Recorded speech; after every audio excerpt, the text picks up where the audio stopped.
pessoal, tudo bem? Professor João Vitor aqui, para a gente fazer um encontro, para passar algum tempo falando sobre atualidades. Eu sou professor de História, sou mestre em História, e estou aqui com a galera do Enem, já tem um tempo, em Sociologia e Filosofia, e como esse vídeo vai ser tanto para a galera do Enem, como também para o pessoal que vai fazer o concurso da Prefeitura de Paulo Afonso, lá da banca Consulpan, que por sinal tem umas questõezinhas chatas, tá? em atualidades.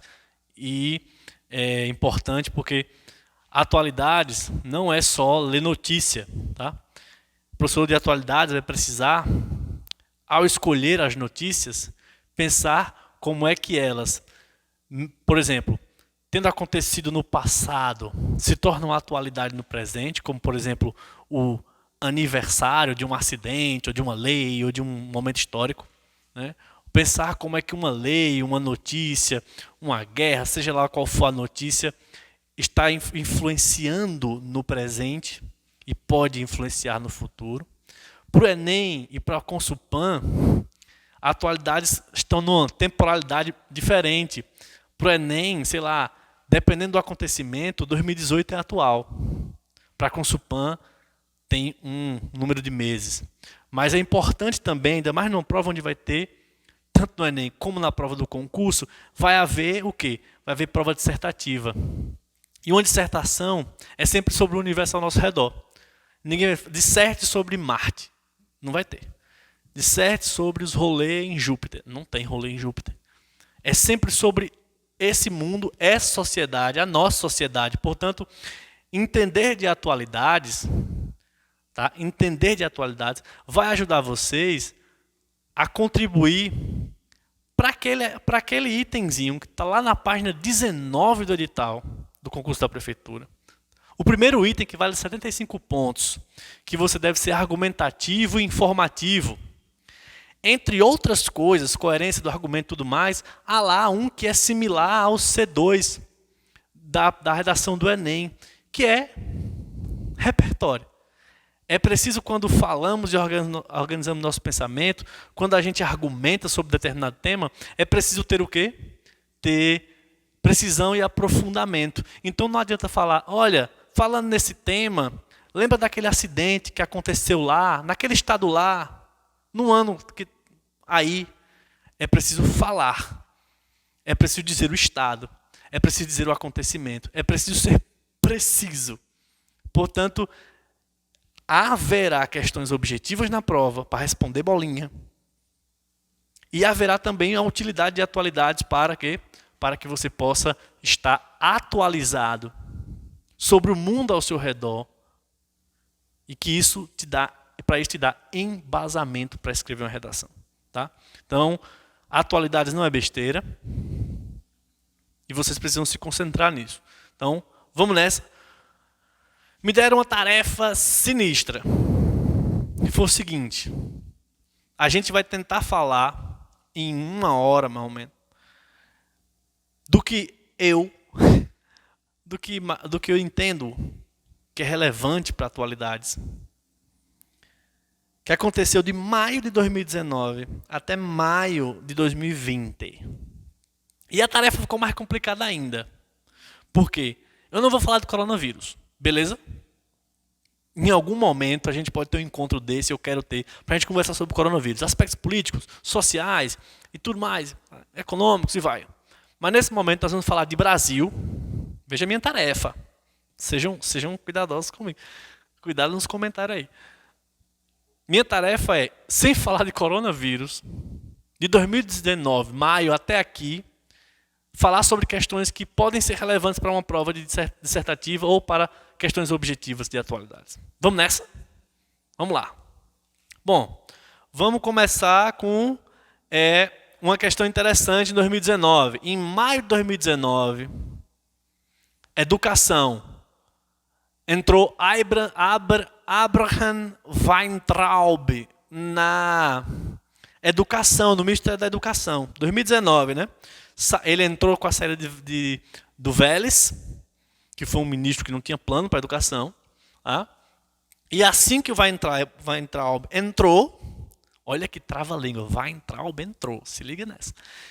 Ele anunciou um contingenciamento de verbas. Aí foi aquela coisa.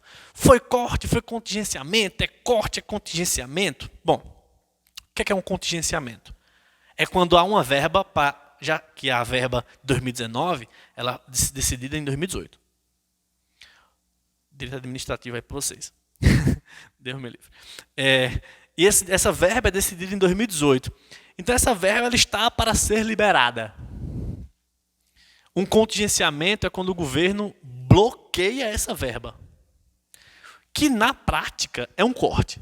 Porque se você está aí esperando seu salário, sua mesada, seu auxílio, e alguém fala assim, olha, está contingenciado, não vai cair no próximo mês. Bom, chame do nome que quiser, não virá e fará falta.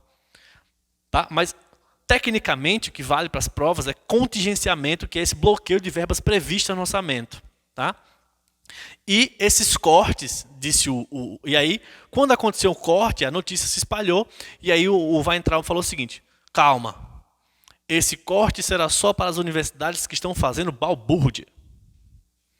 Como isso é uma atitude inconstitucional, esses cortes pegaram toda a rede da educação.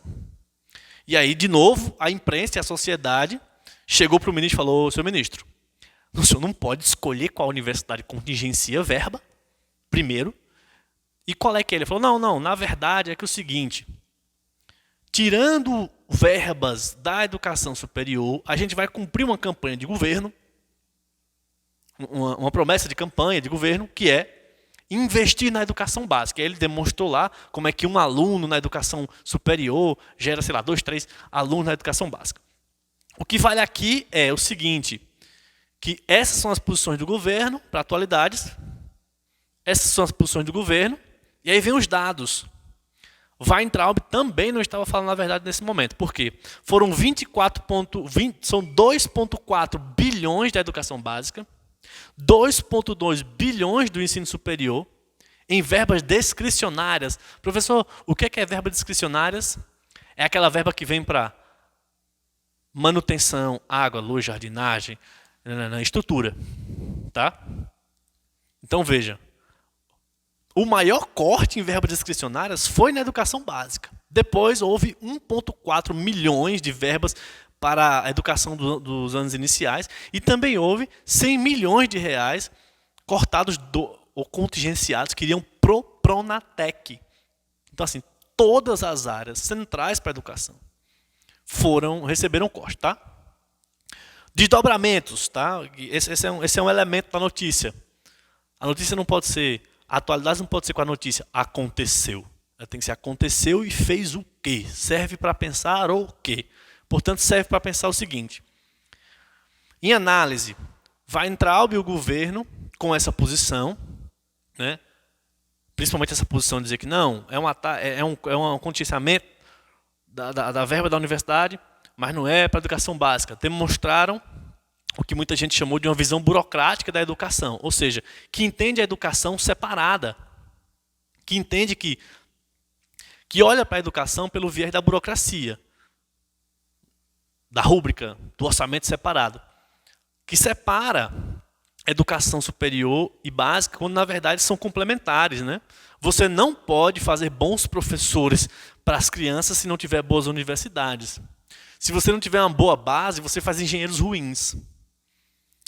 Então, isso está absolutamente ligado, é um processo contínuo de formação, e nesse momento do país, lá em 2019, o nosso ministro da Educação demonstrou uma visão dividida, separada, burocrática da educação, tá? Outro desdobramento, que são meio consequências, né, que é esse tipo de iniciativa gera incerteza na produção científica e insegurança ao mercado. O mercado vai olhar e vai dizer, bicho, um país cortou 5 bi da educação, principalmente da educação superior. Será que eu devo botar minha empresa lá, minha fábrica lá? Qual é a garantia de que de lá virá as condições para essa fábrica melhorar, dar manutenção, produzir novos instrumentos? Então isso cria incerteza no mercado e na produção científica. Esse tipo de coisa também atrasa o desenvolvimento científico e tecnológico. Teve faculdade por aí que ficou sem energia, Pesquisas são perdidas por causa de falta de energia. Pesquisas com plantas, bactérias, por aí vai, são perdidas. Então, isso gera um atraso. Tá? Ah, mas o que é que eu quero saber se o inseto estava na geladeira? Essas pesquisas todas de base, elas dão resposta no futuro para outro tipo de tecnologia. Tá? E também, esse tipo de iniciativa, veja só, eu não estou dizendo que foi esse contingenciamento, mas o sinal que o governo dá quando faz essa ação pode incentivar a evasão de cérebros e de patentes. Significa o seguinte, eu estou aqui com uma pesquisa para fazer, mas eu estou com medo dessa universidade, porque pode ser que o governo corte verbas. Então, eu vou tentar ir para um lugar onde seja mais seguro. Comigo vai minha descoberta, a tecnologia que eu descubro, a patente disso. Tudo isso são questões a serem percebidas. Tá? Então, e aí vai desdobramentos ainda dessa questão. Durante o contingenciamento, universidades tiveram energia cortada, laboratórios foram fechados, bolsas suspensas, alunos voltaram para casa de universidades. Falaram, vamos embora, não tem como ficar aqui. Tá? Uma consequência disso foram os chamados tsunamis da educação, chamados pela UNE e por diversas entidades estudantis. Então, professores, técnicos, pré-vestibulandos e estudantes universitários e das outras áreas da educação foram para as ruas em mais de um protesto contra esse contingenciamento, Inclusive, apresentando suas pesquisas, houve uma grande mobilização para mostrar essas pesquisas, o que é, de alguma maneira, interessante, porque muitas dessas pesquisas ficam presas nas universidades, a gente não sabe que estão sendo feitas, para que são, e de repente, nesse momento de protesto, a importância dessas pesquisas vem à tona como forma de protesto, que deveria ser algo mais, inclusive, constante. Tá? E aí é preciso entender qual é o motivo real do contingenciamento. Esse é um motivo real, que não sou eu que estou dizendo, nem é nenhum jornal nem outro. É uma questão que é possível ver no planejamento do governo. Esse motivo foi um motivo econômico, que foi o cumprimento da meta fiscal. O que é meta fiscal, professor? Essa meta fiscal é que o Estado estabelece uma meta, um teto, de gastos. Esse tanto que o governo diz que vai gastar em tal período é para garantir o superávit. Ou seja, o que é superávit? É gastar menos do que arrecada. É ficar no azul. Então foi para ficar no azul que cortou-se verba da educação. Qualquer um de vocês pode, claro, refletir. Mas se é para ficar no azul, vale a pena. A pergunta é, vale a pena cortar da educação? Esse era um debate que estava no centro da coisa. Esse contingenciamento, esse compromisso com a meta, vale o sacrifício da educação e tal? São questões para eu dar para vocês respostas, mas para ficar na cabeça, para refletir, para fazer parte na sua sacolinha de argumentos e reflexões sobre o tema. Tá? E esse superávit, o que é superávit? Esse superávit é o quê? É essa tentativa. O superávit é o seguinte: se eu gasto menos do que arrecado, eu consigo controlar as contas públicas. Controlar as contas públicas é manter o equilíbrio, mas é também pagar a dívida e garantir a confiança do mercado. Essa política superavitária, esse compromisso em se mostrar para o mercado que é confiante, pagador e tal, é uma política que desde sempre no Brasil. Não tem governo que não tenha feito essa política. Mas ela mostra, inclusive quando há um corte na educação, como já foi feito em outros governos. Por exemplo, teve um momento da Dilma, que a Dilma tem a pátria educadora. Assim que ela ganhou a campanha, a pátria educadora, ela cortou muito dinheiro da educação. Isso não é uma questão de governo, é uma questão de tática, de administração, de programa político-econômico. Tá? Então, para você se mostrar confiante para receber investimento de fora, você corta onde for preciso para não gastar. Então, o que é que o governo estava fazendo? Guardou um dinheiro da educação e de outros setores para no final do mês, digamos assim, na hora de bater as contas, está positivo. É mais ou menos como você não pagar o aluguel, fazer as contas e dizer, olha aí, estou 500 conto no azul, mas depois você vai ter que pagar o aluguel. Mas para fins fiscais, é um tipo de manobra possível. Tá? E claro, teve um motivo político. Muitas entidades estudantis e educacionais disseram o seguinte: o governo pegou esse dinheiro para forçar as universidades a aderirem ao Futurice. O que é o Futurice? Era a ideia de colocar as universidades para procurar o financiamento das pesquisas na iniciativa privada e tirar esse financiamento do governo para enxugar a máquina pública. Tá? O risco que foi apontado é que esse tipo de programa pode tirar a autonomia e a soberania científica e tecnológica do Brasil. Porque se quem paga a minha pesquisa agora é uma empresa, é um banco, é não sei o quê, essa tecnologia é da empresa e é do banco. Quem paga a banda escolhe a música, diz o ditado. Então, tá aí aspectos dessa notícia que se desdobrou durante muito tempo em 2019. Foi grande o processo. Tá? Nós temos aí outra notícia interessante. Criminalização da homofobia. Esse é um dos temas que marcou o Brasil, porque transformou o Brasil de alguma maneira, incidiu sobre um determinado grupo, mas também toca em temas relevantes que podem aparecer nas provas, pode aparecer de maneira mesmo que lateral em alguns temas. Então, em 13 de junho de 2019, o STF decidiu criminalizar a homofobia no Brasil. Definição de homofobia é uma forma de inferiorizar, desumanizar, diferenciar e distanciar um indivíduo homossexual. De alguma maneira se assemelha ao racismo, à xenofobia. Então, a peça que o STF julgou dizia o quê, professor? Dizia que, como os parlamentos não legislavam sobre a violência sobre esses grupos, estava sendo descumprido parte do artigo 5º da Constituição Federal, que é o seguinte: todo crime, tudo que incida sobre os direitos e a liberdade de outro sujeito é passível de punição, um crime, é passível de criminalização, é passível de pena criminal, está lá no artigo, alguma coisa desse tipo. Então eu estava dizendo o seguinte: STF, é preciso criminalizar a homofobia, porque quem deveria fazer não fez, e se o Brasil continuar assim, estaremos, no que diz respeito à individualidade e os direitos do indivíduo homossexual, estaremos ofendendo essa garantia constitucional. Em miúdos, era o que a peça dizia.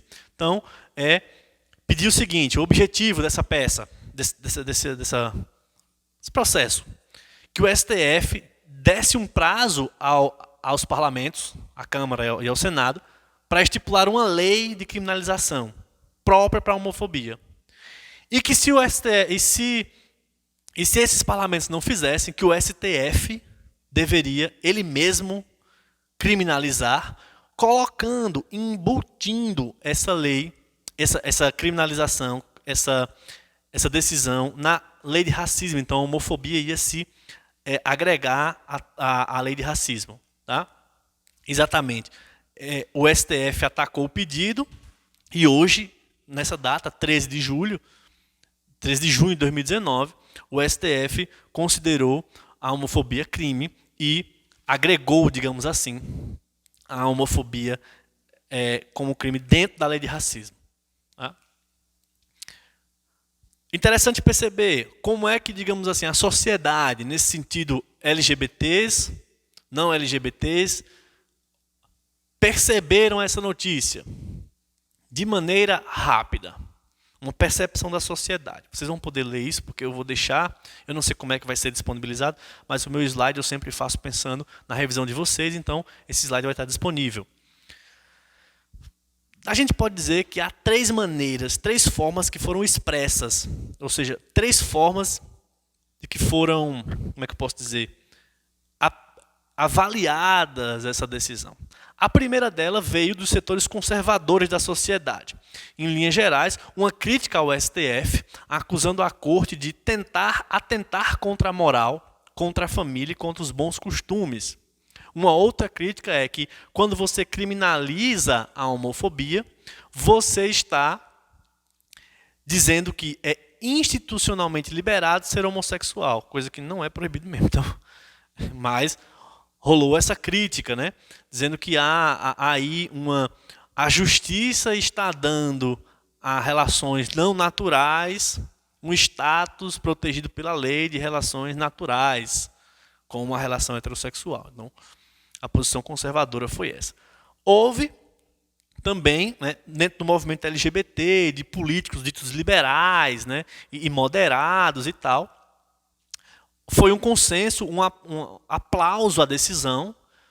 Muitos setores desse campo da política vieram a público dizer que essa era uma vitória do movimento LGBT, né?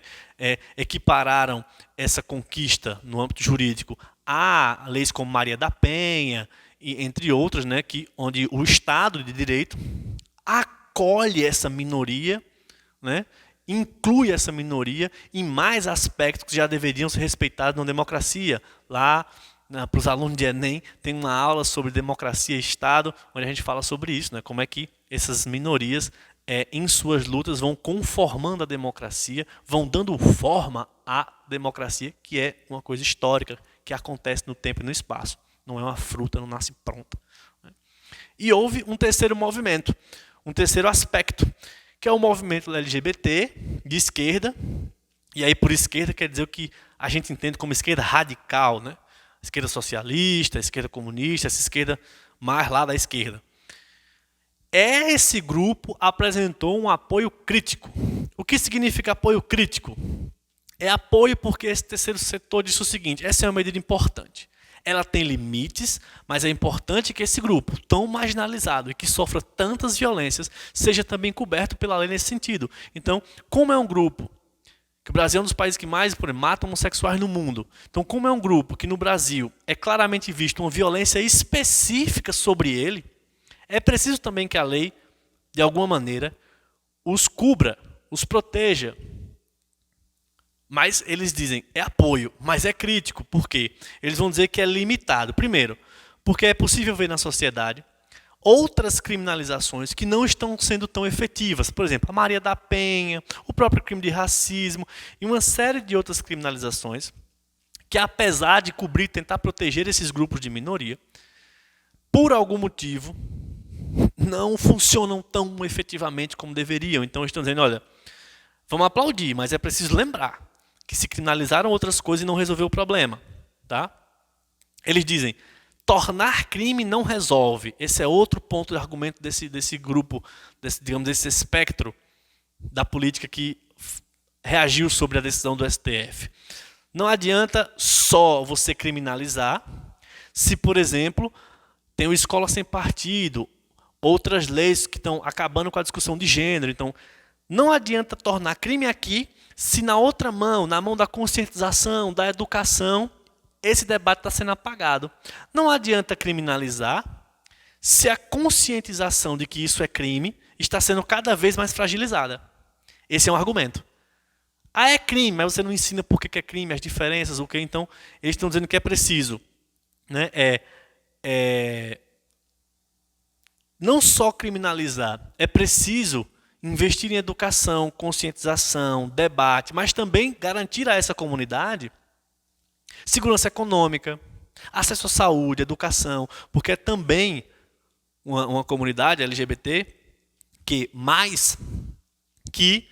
é muito pauperizada, ocupa muitos subempregos, enfim, estão em um lugar na sociedade brasileira extremamente precarizado. Então, esse é o argumento desse terceiro setor. Fica aí essa notícia que vale a pena perceber, né? Vale a pena olhar e entender essas notícias, porque elas registram, né, essa criminalização, ela registra o próprio movimento da democracia. A democracia vai se fazendo, né? Porque imagine que há um tempo atrás, nossa democracia, as mulheres não votavam. É a luta delas que alarga e elas podem votar. E esse é o movimento da democracia. Ela é tensionada, ela se alarga, se adequa. É importante prestar atenção nesse tipo de notícia, porque esse tipo de movimento de alargamento da democracia é uma atualidade, é uma notícia importante. Tá? Outra questão que a gente vai discutir, essa pode parecer mais bobinha, mas não é. Tá? Em 2019, 21 de julho de 2019, nós completamos 50 anos que o homem foi à Lua. Professor, eu vou fazer prova para técnico, para auxiliar de enfermagem. O que é que eu tenho a ver com o homem na Lua? Eu vou dizer para você. Tem a ver com o homem na Lua porque a chegada do homem na Lua é um divisor de águas. Ele é um momento importante para a humanidade, avanço tecnológico. Tem um cunho sociológico, tem um cunho histórico. Então, é importante lembrar, 21 de julho de 1969, Buzz Aldrin pousou na Lua com a Apollo 11. No ano de 1972, houve a Apollo 12, a Apollo 13 se lascou, aí teve a Apollo 14, a Apollo 15, a Apollo 16 e a Apollo 17.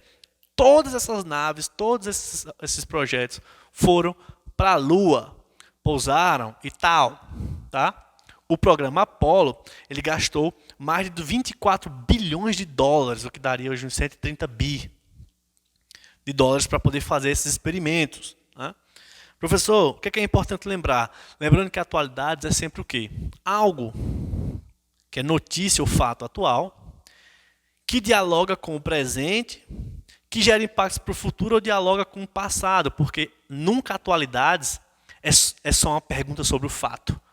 Pode ser, mas atualidades não é só uma pergunta sobre o fato. Então, é importante lembrar que essa corrida à Lua foi uma corrida militar, tá?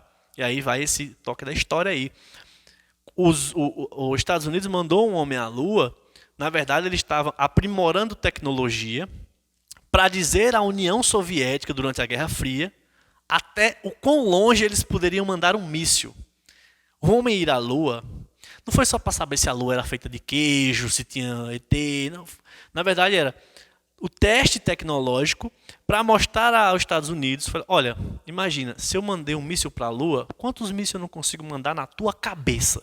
Essa era basicamente a mensagem. Claro que nesse processo desenvolve tecnologia, desenvolve cálculo, todo o processo é um ganho, mas a mensagem por trás, o interesse era essa corrida armamentista, assim como foi a do satélite, né? A União Soviética botou a primeira nave em órbita. Esse tipo de tecnologia, esse tipo de ação nos ensinou a colocar os satélites, garantir a internet, a comunicação.